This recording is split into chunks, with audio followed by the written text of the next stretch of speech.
और अब बात सत्ता के महासंग्राम की। लोकसभा चुनाव के पहले चरण का प्रचार थम चुका है। 19 अप्रैल को मध्य प्रदेश की 6 और छत्तीसगढ़ की 1 सीट समेत देश भर की 102 सीटों पर वोट डाले जाएंगे। मध्य प्रदेश छत्तीसगढ़ में पहले चरण के रण में 7 में से 3 सीट ऐसी हैं जो सियासत के लिहाज से काफी अहम है और पहले चरण में इन 3 सीटों पर जीत का पूरा जोर लगा दिया गया है। पहली हॉट सीट है छिंदवाड़ा, जो कमलनाथ का गढ़ है और इस बार बीजेपी ने इस सीट को जीतने के लिए पूरी ताकत झोंक दी है। दूसरी हॉट सीट है मंडला। इस सीट पर 2014 से बीजेपी का कब्जा रहा है। तीसरी हॉट सीट की बात करें बस्तर, जो छत्तीसगढ़ में आदिवासी सियासत का केंद्र है। तो मध्य प्रदेश छत्तीसगढ़ में पहले चरण की हॉट सीट पर बीजेपी प्रत्याशियों की बात करें तो बीजेपी ने मंडला से अपने पुराने चेहरे और केंद्रीय मंत्री फग्गन सिंह कुलस्ते पर दांव चला है। वहीं छिंदवाड़ा में बीजेपी ने विधानसभा चुनाव में कांग्रेस को कड़ी टक्कर देने वाले विवेक बंटी साहू को पर भरोसा जताते हुए लोकसभा चुनाव के मैदान में उतार दिया है। उधर बस्तर में बीजेपी ने महेश कश्यप को उम्मीदवार बनाया, जो बस्तर से पहली बार चुनाव लड़ रहे हैं। अब बात कांग्रेस के प्रत्याशियों की करें तो सबसे पहले बात मंडला की। मंडला से पूर्व मंत्री ओमकार सिंह मरकाम है, जो कांग्रेस ने केंद्रीय मंत्री फग्गन सिंह कुलस्ते के सामने मैदान में उतारा है। वहीं 2019 में पहली बार सांसद बने कमलनाथ के बेटे नकुलनाथ को एक बार फिर छिंदवाड़ा से प्रत्याशी बनाया गया है। अक्सर अपने बयानों से सुर्खियों में रहने वाले पूर्व मंत्री कवासी लखमा को कांग्रेस ने बस्तर से टिकट दिया है। तो ये सारी जानकारी आपको दे रहे हैं कि आखिर किसे कहां से मैदान में उतारा गया है और आखिर अब जो प्रचार प्रसार खत्म हो चुका है तो कैसा माहौल लोग देख रहे हैं। सहयोगी भी हमारे साथ जुड़ गए हैं, वो भी जानकारी हमें देंगे। श्रीनिवास नायडू हैं बस्तर से, हमारे साथ जुड़ गए हैं। राजेश करमेले हैं छिंदवाड़ा से जुड़ गए हैं। कृष्णा साहू मंडला से हैं। आकाश शुक्ला रायपुर से हैं। शैलेंद्र चौहान भोपाल से हैं। अलग अलग जगह से अलग अलग सहयोगी जुड़ गए हैं। सबसे पहले रुख बस्तर का कर लेते हैं। श्रीनिवास हमारे साथ जुड़े हुए हैं। श्रीनिवास, हॉट सीट है बस्तर और कड़ा मुकाबला यहां पर, दोनों ही दिग्गज मैदान में है। कड़ा मुकाबला है, प्रचार प्रसार अब खत्म हो चुका है। आखिर किस तरफ हवा जाती हुई नजर आ रही है? जी बिल्कुल, बस्तर में चुनावी प्रचार पूरी तरह से थम गया है। 5 बजे का समय था, प्रचार थम गया। अब इसके बाद जो प्रत्याशी है डोर टू डोर जो जनता है उनके बीच जाएंगे और अपने समर्थन में वोट की अपील करेंगे। बात करें तो बस्तर से कांग्रेस से जो गद्दावर नेता है, 6 बार के विधायक है, कवासी लखमा पर को मैदान में उतारा गया है। और भाजपा की बात करें तो भाजपा से जो महेश कश्यप है, युवा नेता है, आरएसएस से जुड़े हुए बजरंग दल के नेता है, इन्हें मौका दिया गया और ये मैदान में। दोनों की बात करें तो दोनों के बीच कांटे की टक्कर देखी जा रही है। चूंकि यह सीट कांग्रेस के कब्जे में रहा है, दीपक बैज पहले सांसद थे, अब इस सीट को जीतने के लिए बीजेपी कमर कस चुकी है। बीजेपी से स्टार प्रचारक रूप में प्रधानमंत्री नरेंद्र मोदी भी बस्तर दौरा कर चुके हैं। केंद्रीय रक्षा मंत्री राजनाथ सिंह भी आए थे। तो कह सकते हैं कि जो बस्तर का जो सीट है, भाजपा यहां पर कमल खिलाने में पुरजोर लगा हुआ है, तो कांग्रेस भी इस सीट को वापस लाने में मशक्कत में लगी हुई है। कांग्रेस की बात करें तो कांग्रेस भी इस सीट को दोबारा हासिल करने के लिए, जो राहुल गांधी आए थे, सभा लिए थे, उसके बाद कन्हैया कुमार भी आए थे। इसके अलावा जो खुद कवासी लखमा अपने आप को एक राष्ट्रीय प्रचारक के रूप में जगह जगह जा रहे हैं। लेकिन हाँ, ये है कि बयानबाजी भी काफी दे रहे। इन बयानबाजी को लेकर काफी मामला भी दर्ज हुआ है, विरोध भी दर्ज हुआ है। लेकिन दोनों के बीच में कांटे का मुकाबला है। बस्तर की बात करें तो बस्तर के जो 8 विधानसभा है, कांकेर, कोंडागांव, नारायणपुर, चित्रकूट, इसके अलावा दंतेवाड़ा, बीजापुर, जगदलपुर और बस्तर, ये 8 विधानसभा में एक संसदीय सीट है बस्तर। इस सीट को लेकर जो कवायद लगाए जा रहे हैं कि इस सीट में 5 जो विधायक हैं वो बीजेपी के हैं और 3 सीटों में कांग्रेस के विधायक मौजूद हैं। तो ऐसे में टक्कर काफी कड़ा मुकाबला है।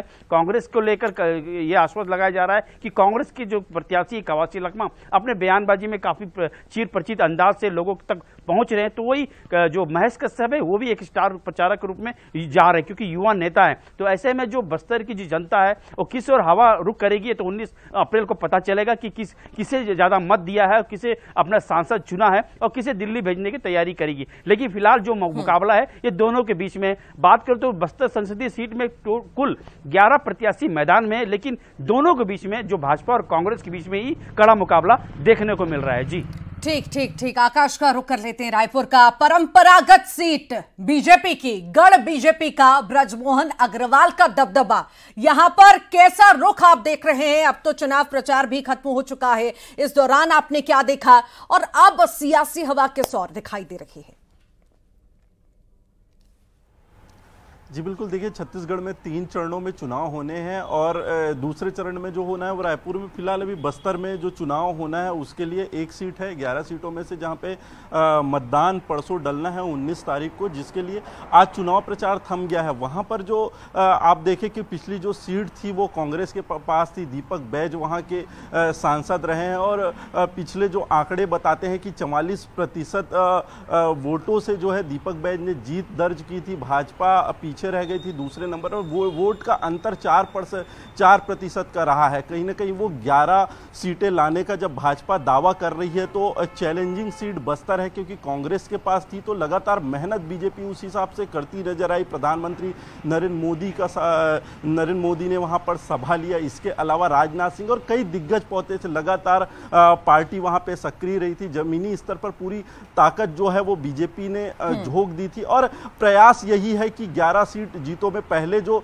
चरण में चुनाव होने हैं वहां बेहतर प्रदर्शन बीजेपी के रही, अच्छे खासे वोट मार्जिन से जीते। तो लगातार जो है प्रयास इसी के लिए रहा, क्योंकि बस्तर में कई ऐसे जो बूथ है, जो संवेदनशील बूथ है, वहां पे वोटिंग कराना एक तरीके से चुनौती रही है। तो प्रशासन के लिए भी वो चुनौती है और वहां पे जुटी हुई है प्रशासन ताकि बेहतर वोटिंग कराई जा सके। तो ये समीकरण भी जो है आदिवासी मतदाता, इसके अलावा जो सामान्य मतदाता है उसका भी वोट जो है वो मिले, इसके लिए लगातार बीजेपी ने प्रयास किया है। और इस तरफ पूरा फोकस अभी बस्तर पे ही रहा, चूंकि पहले चरण में सिर्फ बस्तर में चुनाव है, पूरा फोकस बीजेपी का वहां रहा।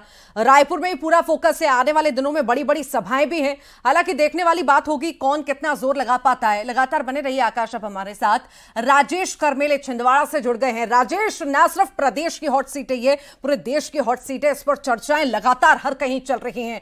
गढ़ रह चुका है कांग्रेस का, बीजेपी भी पूरा जोर लगाए हुए है। आखिर यहां पर कैसा माहौल आप देख रहे हैं? देखिए, यहाँ पर जो माहौल की हम बात करें तो यहाँ पर माहौल बड़ा फंसा हुआ है। दोनों पार्टियों ने काफी जोर लगाया है। यहाँ पर जो चुनाव हो रहा है वो कमलनाथ वर्सेस बीजेपी का समझ में आ रहा है। अकेले कमलनाथ पूरे जिले में घूम रहे हैं, विधानसभाओं में सभा ले रहे हैं, जनसंपर्क कर रहे हैं, लेकिन बीजेपी के तमाम नेता यहाँ पे आ चुके हैं। अमित शाह ने आखिरी सभा ली जब चुनाव प्रचार समाप्त हो रहा था, आज वो यहाँ से रवाना हुए। इसके अलावा मुख्यमंत्री यहाँ मौजूद रहे। मुख्यमंत्री 6 से 8 सभाएं ले चुके हैं पूरे जिले भर में। कैलाश विजयवर्गीय लगातार यहाँ डटे रहे, आज वो रवाना हुए। मुख्यमंत्री भी आज यहाँ से निकले। साफ है कि बीजेपी यहाँ कोई कसर नहीं छोड़ना चाहती। पूर्व मुख्यमंत्री कमलनाथ और सांसद नकुलनाथ का जो कहना है वो साफ तौर पे है कि जनता उनके साथ है और वो लगातार जनता के बीच पहुंच रहे हैं। यहाँ पर सबसे बड़ी बात इस बार ये रही कि कांग्रेस के जो नेता थे, जो बड़े नेता थे स्थानीय स्तर के, वो शिफ्ट हुए हैं। बीजेपी ने उन्हें ले लिया है अपने पाले में। ये माना जा रहा था कि उनका जो वोट बैंक है वो बीजेपी की तरफ शिफ्ट होगा, लेकिन इस बात से कांग्रेस के बड़े नेता इत्तेफाक नहीं रखते, जो अभी भी सांसद नकुलनाथ और कमलनाथ से जुड़े हुए हैं। उनका मानना ये है कि वो जो ऑरा था वो कमलनाथ का था, जिसकी बदौलत ये नेता शिफ्ट हुए, वो चल रहे थे। अभी के जो हालात, यहाँ का सारा दारोमदार होता है आदिवासी वोट बैंक पर। तकरीबन 6.5 लाख आदिवासी वोट हैं।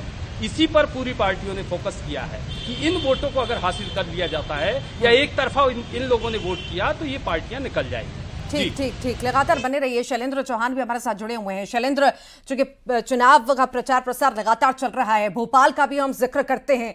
हालांकि अभी चुनाव वहां नहीं है, पर कैसी स्थिति बनी हुई है और जहां जहां पे आने वाले दिन में चुनाव है, 19 तारीख को चुनाव है, उसको लेकर के कैसा माहौल आप देख रहे हैं?